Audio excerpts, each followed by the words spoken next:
You guys voted on Twitter, and 71% voted for a new video, and the other 29 voted for the live stream. So here we are for this video.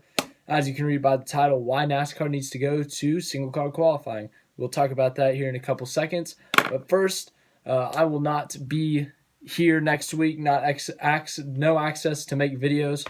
So I will have pre-made stuff, but I will not be able to have a race recap for the Phoenix race, but I will still have the race preview out on Thursday. And yeah, that's all I have to say on that. If you didn't see my video from yesterday, go watch that. Avengers, NASCAR, mashup. It's just like mashed potatoes, except better. Yeah. But here's what we got. Why NASCAR needs to go back to single car qualifying. So, it's been controversial ever since the Las Vegas qualifying, obviously. That was chaotic. If you did not see that, there was drafting in this qualifying because of the new package, obviously, to get more speed in the qualifying. You draft off people. But there was a situation at the end of qualifying where you go till the end of the clock. So I think it was a minute 20 left on the clock. And everyone went out. All 12 in the final round went out. They were 4 wide on pit road, and then they were drafting off of each other. And 2 cars didn't make it to the line in time, and they had the fastest 2 times at the end. And so they ended up starting 11th and 12th. And Harvick won the pole based off the pack, where he was in the pack, which is middle of the pack. So here's a couple of reasons that could argue for the single car qualifying and why I believe it is better. So qualifying, when you think of qualifying, you think of who has the fastest car, who has the best setup going into this race, who has adjusted their car the best during the practices for the qualifying to start the closest to the front.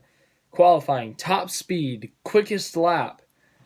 So shouldn't that be a single car run, and you shouldn't have to rely on other cars? Because let's say Harvick actually is like the 11th fastest car out of the 40 cars out there, and he runs the pole lap because he's drafting off someone. He didn't. He did lead the most laps on the day, but let's say that he's not the fastest car that day, and he is able to fly with that drafting, and he does not have the fastest car. Let's say after 10 laps or so, his car starts to fall off, and he gets past, and he just starts running 14th to 15th all day, and he ends up holding some guys on the way up that are much faster, that start 6th or 7th, but they should have started like 3rd or 4th or something because of the way the qualifying works. If they're starting back there, and Harvick's starting up here and slowing them down, it's going to slow their pace down, and there's going to be a bunch of separation already at the cars that are in the front, and they're not going to have a chance to catch up to them on that green flag run unless there's a caution, obviously. So obviously it's after effects later if your car is actually not the best car. We saw that actually with a couple of cars. David Reagan started 6th, Daniel Hemrick started 5th, and they did not perform to expectations where they qualified. So I think that's the one main reason that we could argue to say, hey, the quickest car should be on pole, not the car that kind of perfectly strategized it in qualifying. I don't think qualifying should be basing your speed by using someone else. Also, another thing that we will go into here in a minute, but after, just to cap this off, this part of it, top speed, I think should be based off the top speed, which last week would have been Alex Bowman. He did have the fastest lap, but obviously it eliminates the round qualifying, or eliminates the timing. They still do it at Daytona and Talladega. I will mention that in a minute. That's another main reason that's going to be brought up here, but it's going to extend qualifying. So qualifying is going to be a little bit longer, obviously, if you do that, because it's one car instead of multiple cars and being timed segments. So obviously, viewers might not want to watch that as much, but I don't think that NASCAR should be focused on people watching qualifying, but they should be focused on people watching the races and watching the action in the races and not the action during qualifying. So obviously they would probably lose some viewers on that, but I do not think their main focus should be views on qualifying. I think their ratings should be aimed for the race. Another addition I would like to add to that point is thinking about pit stall selection. So when you win the pole, you have the top pit stall selection. And so usually the majority of the time you pick the first pit stall because it's usually the best pit stall. And so let's say the pole winner drafts his way like last week, and or just someone drafts their way, gets the pole, right? And they end up being like a 14th place car, 15th place car. They after that, those first few laps, their car falls off and they just suck the rest of the day.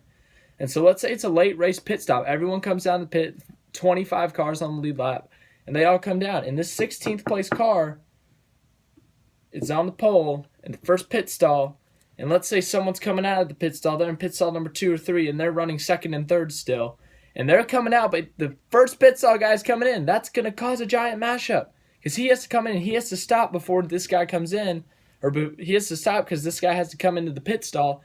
So you can't really do anything about it. It ends up screwing up that guy's race. It could end up screwing that guy's race.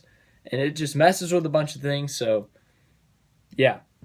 Another big issue. We have had this issue before back when the pack qualifying started and the time thing, and this is why we have the rule at Daytona and Talladega now. Wrecks. There have been wrecks in practice before. These have happened. They're crazy. It's unlikely. But there's the risk that in qualifying, when you are running in a pack, one person, the air gets sucked off their car, they get a little bit loose, they make the slightest bit of contact with the car in front of them, or they get the slightest nudge from the car behind them, and they spin out, they wreck themselves and take out other cars. Not only is that team's money going down the drain in those wrecked cars during qualifying, but that is also sending those two cars, they have to go get their backups, and they have to start at the back of the field. This happened in 2015 with Clint Boyer. Clint Boyer in Daytona 500 qualifying. Him and a pack of cars were racing just around the track during the qualifying segment, and they all crashed, and they all had to go to backups, and Clint Boyer was absolutely furious. He made his point very well made that he couldn't stand it. He called it bull crap. He was furious. He thought it was stupid. He thought NASCAR was stupid. He basically thought everyone was stupid. And everyone was like, he's not wrong. I mean, it's kind of ridiculous.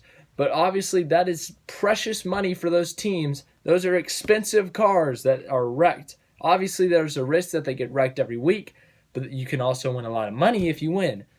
And wrecking those cars in qualifying and then having to bring out a backup car that could also potentially get wrecked in the race, that's a big loss for a team if they don't do well that weekend. So obviously, you got to look at that. Obviously, I'm no rules expert, but it's just an opinion. This is obviously an opinionated video. Tell me what your comments are. Do you think we should switch back to single-car qualifying, or do you think that we should stay with the round because it's more interesting, more entertaining?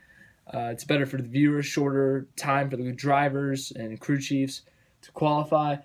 Obviously, this is not a big deal. I mean, it's a big deal, obviously, if they change the rule, but it's not a big deal because everyone's complaining about the aero package. Fans want different. I'm not saying I demand this, I want this. I'm just saying I think we should go back to single-car qualifying. So this is not a complaining. I'm not complaining. I'm not saying NASCAR is dumb that we should go back. It's just a suggestion. It's something I believe is better. But obviously, you guys might have different opinions. I would love to read those in the comments. I will respond to you guys. Would love to have a discussion with you in the comments about which method you would prefer in qualifying. But that's all for today. Thank you for watching this video. A couple videos will pop up here. Obviously, the new one I made yesterday, the Avengers NASCAR matchup, and then I'll throw another one up there, probably the Las Vegas video. I don't know. And then subscribe. Click on the face. Yeah, just click on it. That'd be awesome. Thank you for watching.